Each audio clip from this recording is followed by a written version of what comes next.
Hey everyone, welcome back to Crypto Cash. Thanks again for joining me here. Hope you're having a phenomenal day. Quick look here at MYRO once more, seeing what's going on. Got a ton of requests asking how much further it could pull back. We're seeing a retracement down to this most recent 1.272 fib level here. Keep in mind, these are reversed fibs based on previous resistance level.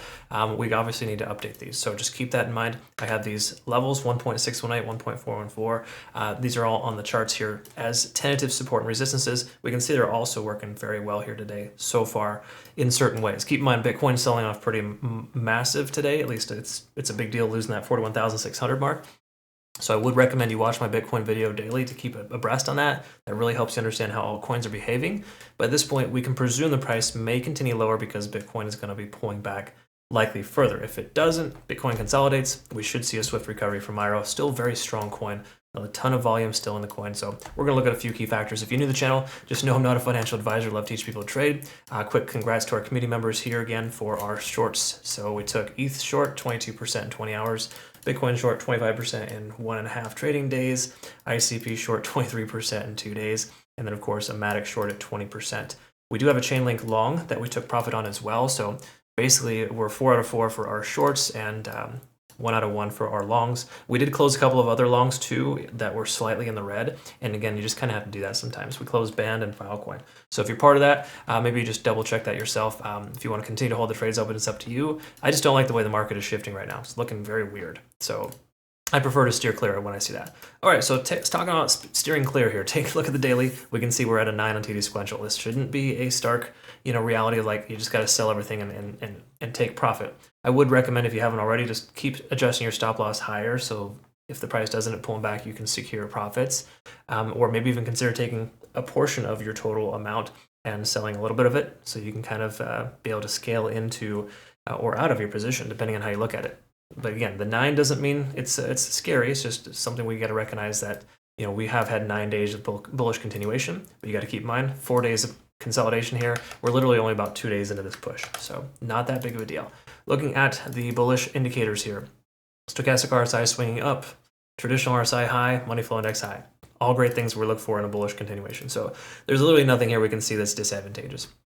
Daily time frame is going to give us indications like that for a while, even if the price pulls back. So you got to recognize that it's a 24-hour lag, so to speak, where the 4-hour and the hourly are a little bit more substantial, in my personal opinion. So let's look at the 4-hour and kind of see it. We are overextended here. We can see we hit a 9+2.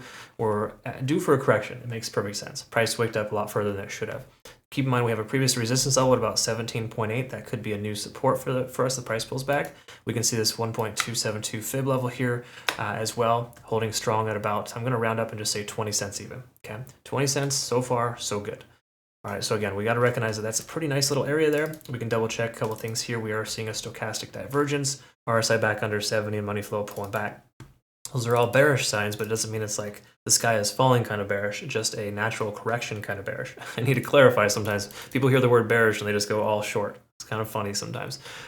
It's interesting how people interpret my analysis. Again, we're just looking at things abstractly. We're not attaching ourselves to anything emotionally. We're just really looking at the data and telling us, letting it tell us what it wants to do. The daily time frame is bullish. We can confirm that. Some other coins right now are pulling back hard and they're still bullish on the daily.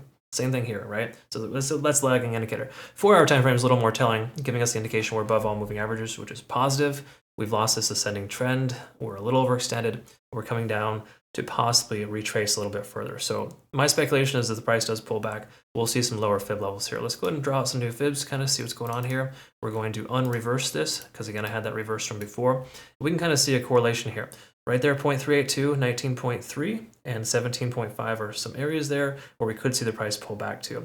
Now, again, it's not a guarantee, but these are the levels that are commonly retraced to. So just know if the price does end up pulling back, we could see that this 0.5 or 0.618 level retested. We have already, in essence, retested this 19.3 mark based on this most recent fib level here. Key level support, previous resistance right there at roughly 19.9. Could just round up and say 20. So 20 cents support level, 19.3 as a support, 17.5 support, and 15.8 support. There's a lot of support here, which is good. We got to recognize that if the price does pull back, there's a lot of reasons why it may bounce off those levels. Okay, and again, time needs to tell itself here too as well. We can't just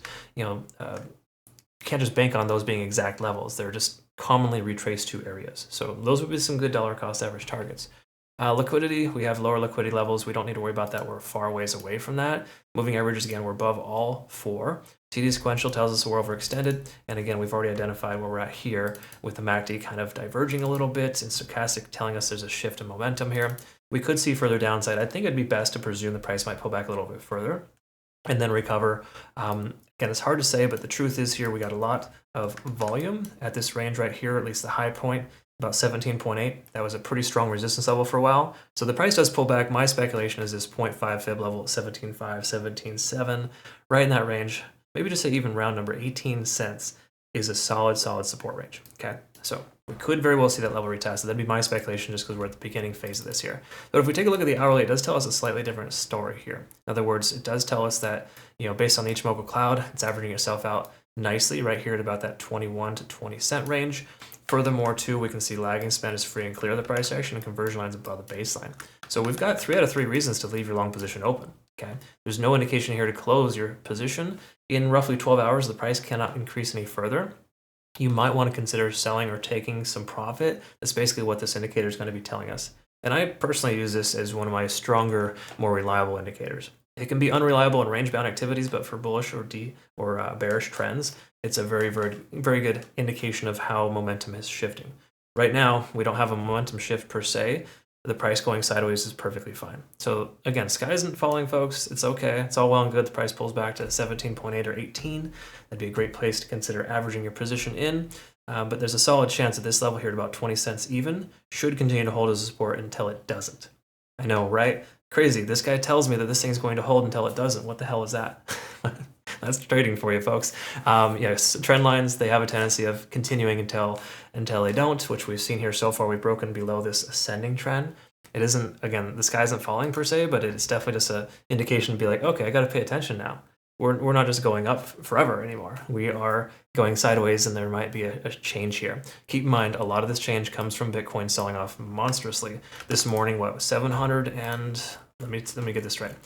How much volume do you think it was? Drum roll, please. $773 million in 15 minutes to push the price action down to 41,800, and it has since used that as a resistance level. So I don't know. I think we're in a place right now where Bitcoin is going to see 40 to upper 30,000 range, and I think that we need to be ready for it. Okay, this coin could very well be impacted. One of the few coins that actually is substantially in profit. All the more reason to secure profits. You got to recognize, folks, if we don't secure profits, we're not trading right. Okay. Like, for example, one of my community members here, JCXP81, pretty consistent trader. Took our short at 43,100, cashed out at 41.6, I think it was here, and took a nice little $400 profit. Granted, they could wait longer and longer, and it could come down to 39,000. They'll get like a $1,600 profit. But what's the point of waiting that long if it doesn't happen? Why let all these money wash away if the price goes back up to its original entry target? So again, there's a lot of different strategies, of course, but if you're not trading to make profit, what are you doing?